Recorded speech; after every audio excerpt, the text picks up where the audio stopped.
योगी बाबा पे आपके कुछ कमेंट्स आए हाल में, आपने पता नहीं मेरे को ये समझ नहीं आया कि आपने क्या बोलना चाहते थे। अगर आप कॉन्टेक्स्ट समझाएं कि दिल्ली में जगह खाली नहीं है, ये सवाल ही कहाँ उठ रहा है और ये सवाल क्यों उठ रहा है?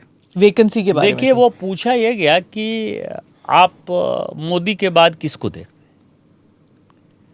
तो मुझे तो अभी 15-20 साल तक जो है मोदी ही नजर आ रहे हैं। और इसीलिए नहीं मोदी नजर आ रहे हैं कि मोदी जी प्रधानमंत्री। जब आप क्षेत्र में काम करते हो, रहते हो, मैं 2009 में भी चुनाव लड़ा और 2009 भी जीता, तो मैं ये बड़े के साथ कह सकता हूं कि मोदी जी के आने के पहले मैं सांसद हूं। वास्तविकता वो नहीं है। मैं केवल 6,000 वोट से जीता, किसी तरह से जीता। मुझे 1,90,000 वोट आया, दूसरे को 1,84,000 वोट आया, तीसरे को 1,72,000 वोट आया, चौथे को 80,000 वोट आया, और मैं लगभग 6 की 6 विधानसभा हार गया। कहीं किसी से हारा, कहीं किसी से हारा। ये मतलब बड़ा, मैं आपको बताऊं कि उदाहरण है कैसे जीता जाता है चुनाव। लेकिन जब मोदी जी आए तो वो वोट बैंक जो भारतीय जनता पार्टी का वोट बैंक कभी नहीं था, गरीबों का खासकर जो वोट बैंक है, वो शिफ्ट हुआ भारतीय जनता पार्टी के प्रति, और उनकी आस्था मोदी जी के प्रति है। किसी को सुनने में अच्छा लगे, किसी को सुनने में बुरा लगे। आज की डेट में मोदी जी देश के तीसरी बार प्रधानमंत्री हो गए। बड़ा अच्छा माहौल हो सकता है कि मोदी जी जो है वो आराम से चले जाए। जिस दिन मोदी जी चले गए, मेरी बात लिख लीजिए और इसको जब कभी भी होगा चलाइएगा, ये 20 साल चलता रहेगा। यदि मोदी जी हमारे नेता नहीं है तो भारतीय जनता पार्टी 150 सीट भी नहीं जीत रही। 2029 चुनाव भी भारतीय जनता पार्टी की मजबूरी है कि मोदी जी के नेतृत्व में ही लड़ना पड़ेगा। आज हमारे जैसे लोगों को, कार्यकर्ताओं को मोदी जी की आवश्यकता है। मोदी जी को हमारी आवश्यकता नहीं है। मोदी जी का तो अपना जीवन हो गया, वो उनका तो जीवन भर वो पूर्व प्रधानमंत्री के नाते जितनी व्यवस्थाएं हैं उनकी चलती रहेंगी। इसके लिए थोड़े वो सत्ता में आए हैं। 2047 का यदि विकसित भारत बनाना है तो आपको मोदी जी को, जब तक उनका शरीर साथ देता है, और इस देश में हुआ है 82 साल में जो है मोरारजी भाई जो है देश के प्रधानमंत्री बने। तो इस तरह का, और किसी के मन में सोच कैसे, और उसी में फिर मैंने कहा कि 2017 का चुनाव जब हम लड़े तो 2017 में उत्तर प्रदेश में कोई फेस नहीं था। फैक्ट तो यही है। मोदी जी के नाम पर वोट मिलता है। आज भी मोदी जी की ही के नाम पर हम जीत कराते हैं। यही मैंने कहा था, इसमें कोई कंट्रोवर्सी थी नहीं। और फिर मैं वही बात कह रहा हूं। राष्ट्रीय अध्यक्ष क्यों नहीं आप चुन पाए अभी तक? 1 साल से बात चल रही है, कभी इनका नाम कभी उनका नाम, कंसेंसस नहीं बन रहा। आरएसएस जो है वो कोई और नाम देना चाहता है। नहीं, समस्याएं बहुत ही। देखिए क्या है कि मोदी जी के ऊपर कार्यकर्ताओं का, जनता का इतना विश्वास है कि उन्होंने कह दिया कि अब की बार 400 पार, तो सभी लोगों को 400 सीट जीतेंगे। उन्होंने कहा 400 सीट जीत ही रहे हैं, एक आदमी हार जाएगा तो क्या होगा। तो 399 करने के चक्कर में 240-41 पे आ गए। जनता जो है वो मोदी जी के साथ थी। हम 400 सीट से ज़्यादा जीत सकते थे। जो अपने ही सांसदों के खिलाफ जो है, अपने ही पार्टी के लोग मिलकर जो है उन्होंने उनका हराने की कोशिश की। इसीलिए मैं 240-41 पर भी आ जाता हूं। उस सिचुएशन में हमारे लिए हरियाणा का चुनाव, हमारे लिए महाराष्ट्र का चुनाव, यह बहुत महत्वपूर्ण था। क्योंकि लोगों को लग रहा था कि हमने हरा दिया। हमने पहली बार ऐसा मैंने देखा कि 90 सीट लाने वाली पार्टी को लगता था कि हमने हरा दिया।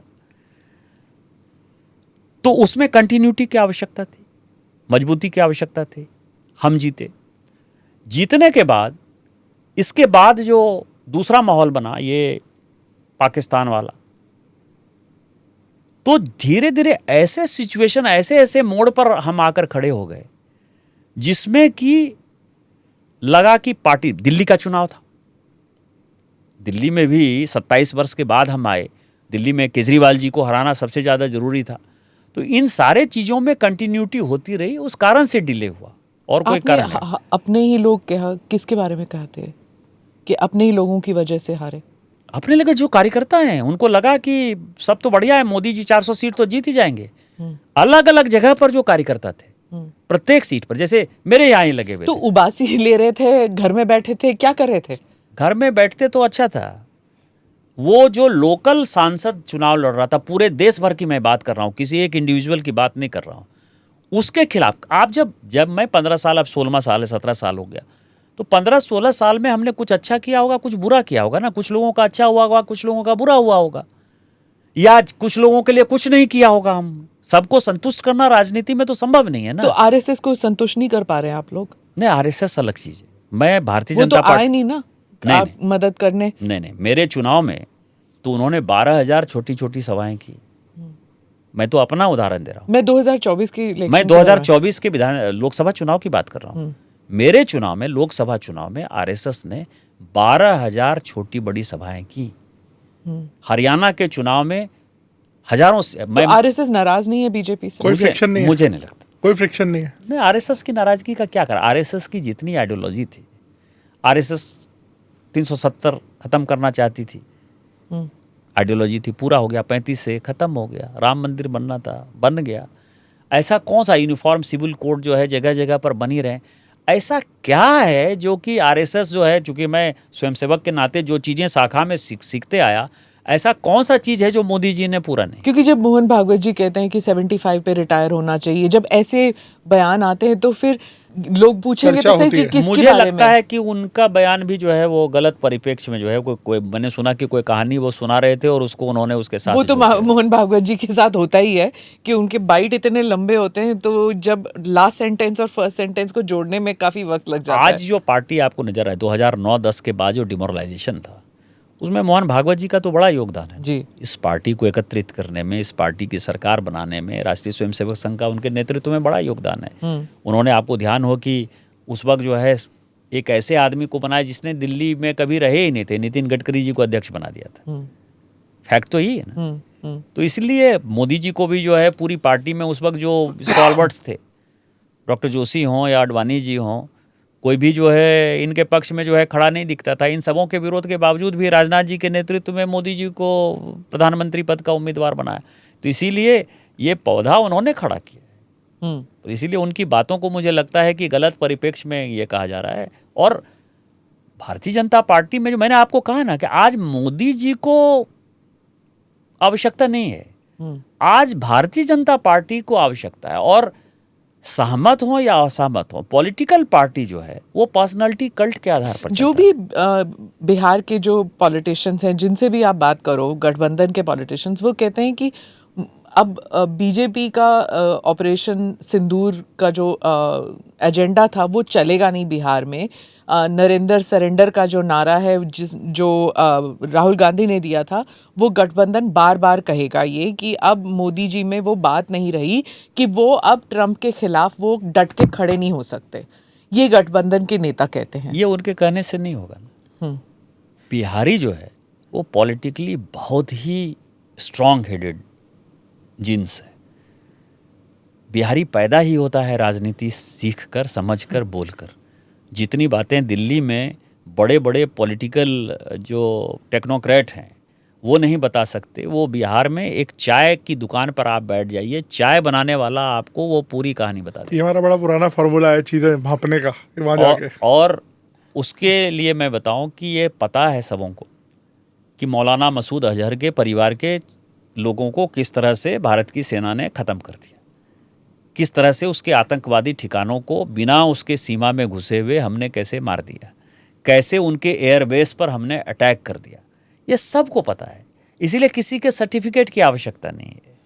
और सरेंडर कौन किया, कैसे किया, काहे किया, आज बांग्लादेश बनाकर इंदिरा गांधी ने जो भूल की है उसका खामियाजा बिहारी कैसे भोग रहा है, ये सब कुछ पता है। बांग्लादेश बना के भूल किया? निश्चित तौर पर। तो अगर पाकिस्तान इतना बड़ा होता, इतना बड़ा मुल्क होता, आपकी दोनों तरफ होता तो अच्छा होता ना। हम पाकिस्तान से लड़ते ना। आज तो हम 2 देश से लड़ रहे हैं।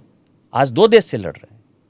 उस वक्त तो पाकिस्तान जो है एक ऐसा स्टेट है जो आतंकवादियों का जो है संरक्षक है, पूरी दुनिया इसको समझती है। बांग्लादेश से तो वो अलग हो गया ना। बांग्लादेश ने अपने आप को अलग कर लिया कि नहीं, हमको आतंकवादियों से मतलब। तो अच्छा है ना सर, हमारे मतलब रेडिकल नेबरहुड थोड़ी कम हुई उस तरह से। नहीं, ये तो अभी आपको शेख हसीना के आने के बाद नजर आया ना। नहीं तो बांग्लादेश तो इसी कारण से तो इन्फिल्ट्रेशन बढ़ा। जैसे नेपाल से लोग आते हैं, भूटान से लोग आते हैं, वैसे ही 71 के पहले जो है कोई बांग्लादेश से नहीं आता था, क्योंकि पाकिस्तान के प्रति जो है आम जनता में आक्रोश था। चाहे वो हिंदू हो मुस्लिम हो। 71 के बाद जब आपने कह दिया कि ये मित्र राष्ट्र है, जो हमारी आपकी फीलिंग है, आपके बातचीत से भी ये लग रहा है, उसी कारण से तो घुसपैठिए बढ़ गए ना कि ये तो हमारा ही तो है, कोई दिक्कत थोड़ा है। उसको पाकिस्तानी कह के या आतंकवादी कह के या जासूस कह के हमने नहीं देखा। तो यही तो सबसे बड़ी समस्या है। हमको जो है पाकिस्तान को तोड़ने की क्या आवश्यकता थी, क्या फायदा था? यदि बहुत ताकत थी तो मुजीबुर रहमान चुनाव जीत चुके थे। इस्लामाबाद उनको प्रधानमंत्री नहीं बना रहा था। जब 93,000 सैनिक हमने पकड़ लिए तो हमको मुजीबुर रहमान को उठाना चाहिए था और इस्लामाबाद में बैठा देना चाहिए था। यही तो काम करना चाहिए था ना। और यदि हमने बांग्लादेश बनाना ही था तो हिंदू बांग्लादेश अलग बनाना चाहिए था, मुसलमान बांग्लादेश अलग बनाना चाहिए था।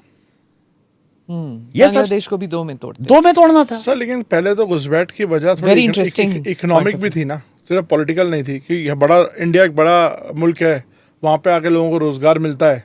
इस वजह से भी जब हमेशा मतलब वर्ल्ड ओवर ये ट्रेंड है कि जहाँ बड़ा मुल्क होती है, बड़ी इकोनॉमी होती है, वहाँ लोग आते हैं, अंदर काम करते हैं। जैसे इंडियंस भी बहुत बाहर जाके काम करते हैं। 71 देखिए जो जाते हैं, दोनों में फर्क समझिए नबी।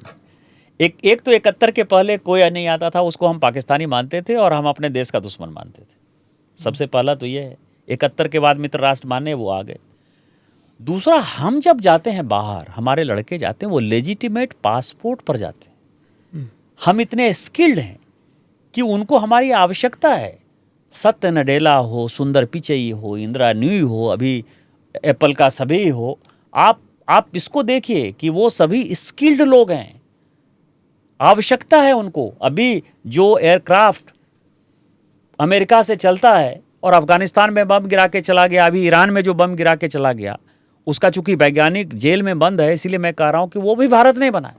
बट निशिकांत जी, जब ऑपरेशन सिंदूर हुआ, ये सारे जो सीईओज आप बात कर रहे हैं जो इंडियन ओरिजिन के थे, जो इंडिया के आईआईटी आईआईएम से पढ़ के फिर वहाँ चले गए नौकरी करने, जो सुपर स्किल्ड लेबर जो हमने खोया 70, 80, 90 के दशक में, जो वहाँ चले गए, अब सीईओ बने, सबके मुंह बंद थे। किसी ने भी ऑपरेशन सिंदूर में भारत के उसकी आवश्यकता नहीं थी ना। मैं गया था, आवश्यकता अलग बात है। मैं कहूँ, मैं सैन फ्रांसिस्को गया था, उसके ऑपरेशन सिंदूर के बाद ही गया था मैं सैन फ्रांसिस्को, क्योंकि मेरे बेटे का जो है वो ग्रेजुएशन सेरेमनी था। तो मेरे से सब मिले थे और अपनी कम्युनिटी में वो पूरा कैंपेन कर रहे थे। सब की मैं बात कर रहा हूँ, मैं नाम नहीं लेना चाहता।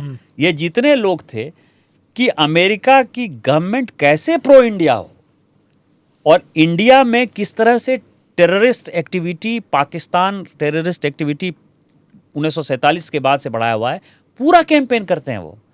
आप समझिए कि वो हार्डकोर नेशनलिस्ट हैं। वहाँ बैठकर भी जो अमेरिकन नागरिक भी हैं, वो भी भारत के ही पक्ष में दिन रात, चाहे वो यूनिवर्सिटी में पढ़ा रहे हों, हार्वर्ड के लोग मिले मुझे, ऑक्सफोर्ड के लोग मिले, सभी लोग मिले, येल के मिले, कोलंबिया के मिले। वहाँ मतलब छुट्टियाँ थी, इसीलिए ऑक्सफोर्ड और कैम्ब्रिज के भी प्रोफेसर मिल गए मुझे, और वो सभी लोग वहाँ कैंपेन कर रहे हैं। मतलब उसमें मुझे कहीं भी किसी प्रकार का कोई कन्फ्यूजन नहीं है, क्योंकि मैं डेलीगेशन के तौर पर नहीं, व्यक्तिगत तौर पर उन लोगों से मिला था। निशिकांत जी, आप डेलीगेशन लेके भी गए, आप पार्ट थे डेलीगेशन का।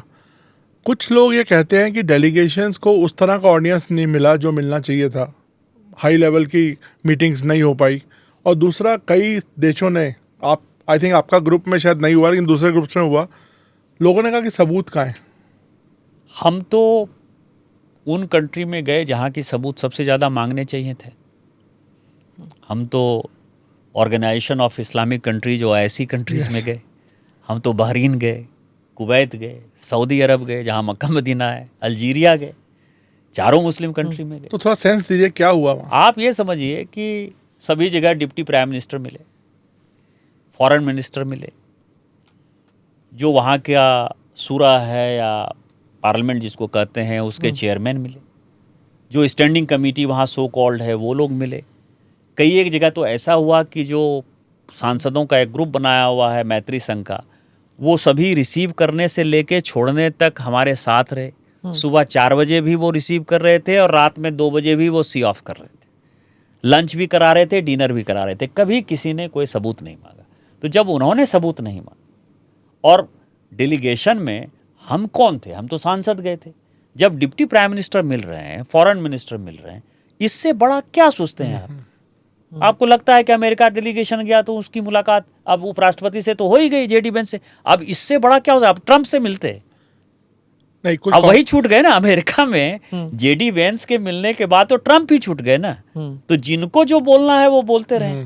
वास्तविकता ये है कि इस डेलीगेशन में माननीय प्रधानमंत्री जी का ये मास्टर स्ट्रोक था। ऐसे ऐसे लोगों को उन्होंने डिप्लोमेसी में भेज दिया जिसको कि कभी फॉरेन अफेयर्स के बारे में पता ही नहीं, डिप्लोमेसी क्या होती है पता ही नहीं। और मैं आपको बताऊं कई एक किस्से हैं, जैसे सऊदी अरब में जो उसका फॉरेन मिनिस्टर है जुबैर, वो बहुत ही हार्डकोर डिप्लोमेट है, बहुत हार्डकोर। मतलब उसने 2 घंटे तक जो है पूरा भाषण दिया और उसका एक इंसिस्टेंस था कि ठीक है टेररिस्ट है, लेकिन हमारे यहाँ भी टेररिज्म की एक्टिविटी होती है, यमन करते रहता है, यमन उनके यहाँ बहुत अटैक करता है, लेकिन इसके बावजूद भी हम बातचीत करते हैं। तो एक बार फिर से जो है प्रयास करो कि बातचीत होनी चाहिए, पाकिस्तान के साथ बातचीत होनी चाहिए। तो जब और हमारे जो लीडर थे जय पांडा, वो किसी में फंस नहीं रहे थे, मतलब बड़े आर्टिकुलेट थे। हर्ष श्रृंगला जो अभी सांसद हो गए वो भी हमारे कमेटी में थे, फॉर्मर एम्बेसडर और फॉरेन सेक्रेटरी तो हो गए। तो मैं आपको बताऊं, मैं अपनी बात, मैं यदि यहाँ ब्लंट नज़र आता हूं तो वहाँ भी ब्लंट था। 1 घंटे के बाद मैंने जय पांडा को कहा कि मैं कुछ बोलूं। तो कहा हाँ बोलिए। तो मैंने कहा कि ऐसा है कि हम आपकी बात सुनने के लिए नहीं आए, हम अपनी बात सुनाने के लिए आए। और मैंने कहा कि आप लोगों के दबाव में आज के हमारे प्रधानमंत्री तो बहुत मजबूत है, लेकिन जब हमारे प्रधानमंत्री कमज़ोर प्रधानमंत्री थे, पपेट थे, तो उन्होंने आप लोगों के दबाव में जब 2008 में मुंबई ब्लास्ट हो गया और पकड़ा गया, अजमल कसाब पकड़ा गया, पूरे दुनिया को पता था, तो हाँ भारत ने अटैक नहीं किया। 175 लोग मारे गए, 350 लोग घायल हो गए। उल्टा जो है जनवरी में जरदारी और मनमोहन सिंह जी की बातचीत हो गई और जून के महीने में रूस में संघाई कॉन्फ्रेंस में दोनों की मुलाकात हो गई। और उसके बाद गिलानी के साथ जो है जो प्रधानमंत्री था शर्मल शेख में आप ही, मैंने कहा सऊदी अरब, मिस्र, रूस, अमेरिका, जर्मनी, ये सब के प्रेशर में जो है शर्मल शेख शिमला समझौते के बाद पहली बार ऐसा हुआ कि किसी थर्ड कंट्री में जाके आपने डिक्लेरेशन दिया, शर्मल शेख डिक्लेरेशन, और उसमें कहा कि हमारा आतंकवाद और पाकिस्तान का आतंकवाद बराबर है और बलूचिस्तान का आउट ऑफ द बॉक्स पहली बार जिक्र हुआ। लेकिन उसके बाद क्या हुआ? 2011 में फिर उसी मुंबई में ब्लास्ट हुआ, 26 लोग मर गए और 250 लोग घायल हो गए। मैंने कहा आप फिर चाहते हो कि भाई काम करें? तो उन्होंने कहा I am not aware, I am not aware. मैंने कहा कि गूगल निकालो, आप अवेयर हो जाओ। फिर मैंने कहा कि आपका दूसरा विषय हम देखते हैं कि पूरे मुस्लिम कंट्री में आप इनडायरेक्टली बोल रहे हो, मैं डायरेक्टली बोल दे रहा हूँ। आप कहते हो कि फ़िलिस्तीन वाले मुद्दे पर हम इजराइल के साथ हैं। मैंने कहा कि मैं अभी अमेरिका था 18 मई को, इजराइल का जो है नेशनल डे हुआ। इजराइल का नेशनल डे नेतन्याहू ने यरूशलेम में या तेल अवीव में नहीं मनाया, न्यूयॉर्क के सेंट्रल पार्क में उसने मनाया। वो अपना फ्लैग वहाँ जो है उसने चलाया, पूरा अमेरिका जो है उसके पीछे खड़ा था। और अभी ट्रंप आए, आपने 800 बिलियन का जो है समझौता किया सारे अरब कंट्रीज़ ने। आप उसको नहीं कहते हो, हम तो 2 नेशन थ्योरी मानते हैं। दूसरा, आप यहाँ मौजूद हो, आप चलो लड़ने के लिए इजराइल के खिलाफ, अमेरिका के खिलाफ लड़ने के लिए चलो। हम यदि आपके पीछे नहीं खड़े हों तो आप मुझे बताओ। दूसरा सवाल यह है कि फ़िलिस्तीन में कोई ऐसा साल नहीं है कि भारत सरकार ऐड नहीं दे रही। जब यासिर अराफात को पूरी दुनिया नहीं पूछती थी तो 83 के, जबकि मतलब फ़िलिस्तीन को मान्यता नहीं मिली थी कंट्री के तौर पर, हमने नॉन अलाइंड मूवमेंट के कॉन्फ्रेंस में यासिर अराफात को बुलाया। 76 से हम उसको सपोर्ट कर रहे हैं। और इस साल भी माननीय मोदी जी ने इस साल के बजट में 40 मिलियन जो है इजराइल को छोड़कर फ़िलिस्तीन के लोगों को, गाजा पट्टी और वेस्ट बैंक के लोगों को ऐड देने के लिए कि समस्या होगी तो हम देंगे। कोरोना में हमने टीका दिया, 2 साल 21 और 22 में हमने गेहूं भेजा। तो हम तो फ़िलिस्तीन के, लेकिन हम हमास के साथ नहीं हैं। यदि आपको लगता है कि हमास मिलिटेंट ऑर्गेनाइजेशन और उसके साथ भारत सरकार होगी तो आप गलतफहमी के शिकार हो। इस बात के बाद से ठंडे हो गए, फिर हम लोगों को लंच कराने लगे, फिर हम लोगों को डिनर कराने लगे। तो मैं आपको बताऊं कि उस तरह के लोगों को, जिसको डिप्लोमेसी कुछ नहीं पता था, आप समझिए ये बातें यदि मैं यहाँ कह रहा हूँ तो वहाँ कितना होगा, जय पांडा की नाराज़गी भी हो गई, ये ऐसे नहीं होता है, हम तो यहाँ अच्छा बात करने के लिए आए हैं। तो मैंने कहा कि ऐसा है कि हम अलग अलग पार्टी के अलग अलग डेलीगेशन हैं, हम कोई सरकार को जो बात करनी होगी वो माननीय प्रधानमंत्री जी करेंगे या विदेश मंत्री करेंगे। आपके साथ ये अक्सर होता होगा कि डिप्लोमेटिक लोग कुछ और बोलेंगे लेकिन निशिकांत दुबे जो हैं वो सीधा वार करेंगे। नहीं, ओवैसी मेरे साथ है, ओवैसी ने ये कहा कि कुरान कहाँ सिखाता है, उसने फिर ऐड किया कि कलमा पूछकर, मतलब कलमा नहीं बोलते हो, हिंदुओं को मार दिया। उसने साफ कहा कि हिंदू को जो है मुसलमानों ने मारा और ये हम बर्दाश्त के बाहर है, ये चीजें कुरान नहीं सिखाता। मतलब पूछ तो के मारा। कहा, और फिर जो है हम और ओवैसी एक साथ जो है कमरे में चले गए। तो फिर 2 घंटे 3 घंटे के बाद जो है वो जय पांडा किसी से बात हुई होगी उनकी, फिर उन्होंने कहा कि नहीं ये लाइन ठीक है कि एक हॉट रहेगा एक कोल्ड रहेगा, चीजें ठीक। Good cop bad cop. एक और बड़ा सवाल जो हम मतलब मिस हो जाता, अब मेरे को याद आ गया, आपने जुडिशरी को भी आड़े हाथों लिया एक टाइम पर। अभी आपने बोला कि कम्युनल राइट्स जो कंट्री में होती है वो सुप्रीम कोर्ट की वजह से हो रहा है और असेंबलीज को और पार्लियामेंट को बंद कर देना चाहिए। हम कभी ऐसे बोले तो हमको तो वो मतलब कंटेम्प्ट ऑफ कोर्ट से बच गया बाल बस। नहीं, 6 पेज का जजमेंट तो मेरे ऊपर दिया है। सुप्रीम कोर्ट ने बोला ये इररिस्पांसिबल स्टेटमेंट है। नहीं, वही कह रहा हूँ, 6 पेज का जजमेंट तो उन्होंने दिया ही, लेकिन जो बातें हैं वो आम जनता की बात है। आप ये समझिए, मेरा 2 चीज़ों के लिए कंसर्न था, और मैंने कहा ना कि मैं किसी प्रश्न को जो है डक नहीं करता, वो दिख रहा है। मतलब जो पूछेंगे उसका जवाब है हमारे पास। इस देश में आम आदमी जजमेंट के लिए परेशान है। 50 साल 60 साल 70 साल से केसेस चल रहे हैं। अभी माननीय प्रधानमंत्री जी ने और गृह मंत्री जी ने जिसको इम्प्लीमेंट कराया, BNS भारतीय न्याय संहिता, उसमें एविडेंस एक्ट वगैरह में जिसमें चेंज किया है, तो उसमें एक टाइमलाइन फिक्स कर दिया है कि साल भर के अंदर मोर और लेस आप समझिए कि अब जजमेंट सारे हो जाएंगे। यदि सभी जगह लागू हो जाएगा भारतीय न्याय संहिता, फिर भी बैकलॉग 25 साल चलना है। हाँ, लेकिन नए जो केसेस हैं उसमें मतलब ये आप समझिए मोदी जी के जो कई एक बड़े लेजिस्लेशन है जिससे कि आम जनता को फायदा होगा, उसमें ये BNS सबसे बड़ा लेजिस्लेशन है, क्योंकि सभी लोग कोर्ट कचहरी के चक्कर में जाते हैं। तो आप समझें कि 60 साल 70 साल के केस है, उसके लिए टाइमलाइन निर्धारित नहीं करते। माननीय मुख्य न्यायाधीश साहब को तो पहले तो वो टाइमलाइन निर्धारित करनी चाहिए ना, लेकिन टाइमलाइन क्या निर्धारित करेंगे? राष्ट्रपति महोदया क्या करेंगे? राष्ट्रपति महोदया निशिकांत दुबे नहीं है। राष्ट्रपति महोदय या महोदया वो इस देश के प्रथम नागरिक हैं। भारत के संविधान ने उनको हमसे अलग रखा है। हम सब द्वयम नागरिक हैं, इंक्लूडिंग प्रधानमंत्री जी, उपराष्ट्रपति जी, लेकिन माननीय राष्ट्रपति या जो भी होंगे वो प्रथम नागरिक हैं। चीफ जस्टिस भी द्वयम नागरिक हैं। ऐसा कहीं आपने देखा दुनिया में कोई उदाहरण कि जो सेकेंड ग्रेड सिटीजन है, हम सभी सेकेंड ग्रेड सिटीजन है संविधान के हिसाब से, पहला नागरिक राष्ट्रपति है, उसको इंस्ट्रक्शन दे रहे कि 3 महीने के अंदर जो है आप फैसला करो, नहीं तो डीम्ड टू बी अप्रूव्ड माना जाएगा। तो समस्या ये है कि ये कैसे हो सकता है? ये गलत नहीं है। ये भारत का संविधान में ये कहाँ लिखा हुआ है? भारत का संविधान ये इजाजत देता है कि कोई राष्ट्रपति को डिक्टेट करे टर्म्स को? आज तक तो नहीं हुआ, और यदि ये करते हैं तो क्या करेंगे? दूसरा, जो मैंने कहा कि उस वक्त वक्फ एक्ट के, जैसे मैंने कहा ना कि मालदा, मुर्शिदाबाद, कलियाचक, ये सब से 4000 आदमी मेरे कॉन्स्टिट्यूएंसी में आ गए, क्योंकि मेरी कॉन्स्टिट्यूएंसी सटी हुई है। उनको सुबह का नाश्ता, दोपहर का खाना, रात का खाना, उनको रुकवाना, सब की व्यवस्था जो है हम कर रहे थे। हमने कोई एक्ट पास किया है, उसके ऊपर आपको कोई जजमेंट देना है, आप जजमेंट दे दो।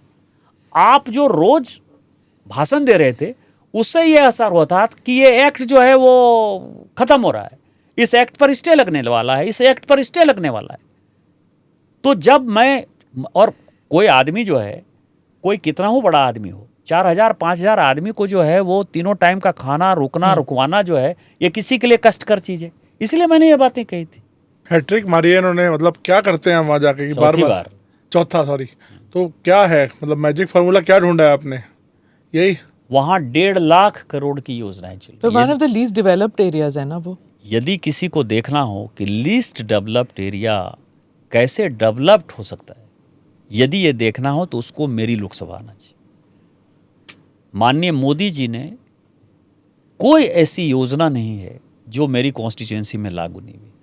झारखंड का दूसरा एयरपोर्ट मेरी कॉन्स्टिट्यूएंसी देवघर में, वहाँ दिल्ली के लिए 2 प्लेन चलता है, बेंगलोर के लिए, बम्बई के लिए, कलकत्ता के लिए, पटना के लिए, रांची के लिए, अभी वो हैदराबाद के लिए, गुवाहाटी के लिए, सब। हमने जब गठबंधन के नेताओं से पूछा इसके बारे में कि यहाँ पे जो एयरपोर्ट बन रहे हैं, तो उनमें से एक बहुत दिग्गज नेता हैं, उन्होंने कहा कि एयरपोर्ट इसलिए बन रहे हैं ताकि पलायन के लिए लेबर जा सके यहाँ से। नहीं, वो ठीक है, अब वो उनकी सोच है। दूसरा ये है कि जिस इलाके में MRI नहीं है, एक्सरे मशीन नहीं है, उस इलाके में all India institute of medical science है। गोड्डा जो मेरी लोकसभा का नाम है, 75 साल के बाद पहली बार वहाँ रेल लाइन पहुँची। उस रेल लाइन को देखने के लिए 1 लाख की भीड़ थी। और उस इलाके में 4-5 ऐसे स्टेशन हैं जो 150 साल पहले बने। साहबगंज, रेल लाइन नहीं थी, स्टेशन बन गए थे। नहीं, स्टेशन मतलब रेल लाइन थी। मैं केवल ये कह रहा हूँ कि हमारे यहाँ 75 साल बाद रेल लाइन गई गोड्डा में, लेकिन उस इलाके में जैसे गिरिडीह है, 150 साल पहले रेल लाइन गया। साहबगंज है, एक बड़ा सेंटर हुआ करता था, वो 150 साल पहले रेल लाइन गया। जब भी रेल लाइन बना, आप समझिए कि 1850 के आसपास जो रेल लाइन गया वो वहाँ पहुँच गया। आज वहाँ से एक ट्रेन नहीं चलती, लेकिन गोड्डा जो अभी 2 साल पहले रेलवे स्टेशन बना, 2 साल पहले, वहाँ से 16 ट्रेन चलती। और वो ट्रेन कलकत्ता के लिए, चेन्नई के लिए, दिल्ली के लिए, बम्बई के लिए, सूरत के लिए, इस तरह की ट्रेनें चलती हैं। वहाँ medical college, engineering college, ITI, 4 लेन, आप योजना का नाम लीजिए, वहाँ DRDO का centre, software technology park, plastic park, IFFCO का जो है नैनो फर्टिलाइज़र प्लांट, अभी कल ही मैं बात कर रहा था, डिक्सन जो फ़ोन की जो है बड़ी कंपनी है, जो सैमसंग वगैरह का फ़ोन बनाती है, वहाँ वो वॉशिंग मशीन का प्लांट डाल रही है। एवरेडी जो है वो बैटरी का प्लांट डाल रही है। तो मतलब वहाँ पावर प्लांट है। वहाँ झारखंड बनने के बाद सबसे बड़ा जो है इन्वेस्टमेंट वहाँ हुआ, 20,000 करोड़ तो का वो जो लेबल हट जाएगा। अडानी ने पावर प्लांट बनाया, वहाँ सीमेंट प्लांट जो है बन रहा है। तो मतलब हरि अनंत हरि कथा, 1.5 लाख करोड़ की योजना जो है वो मेरी लोकसभा में या तो पूरी हो गई है या पूरी हो रही है।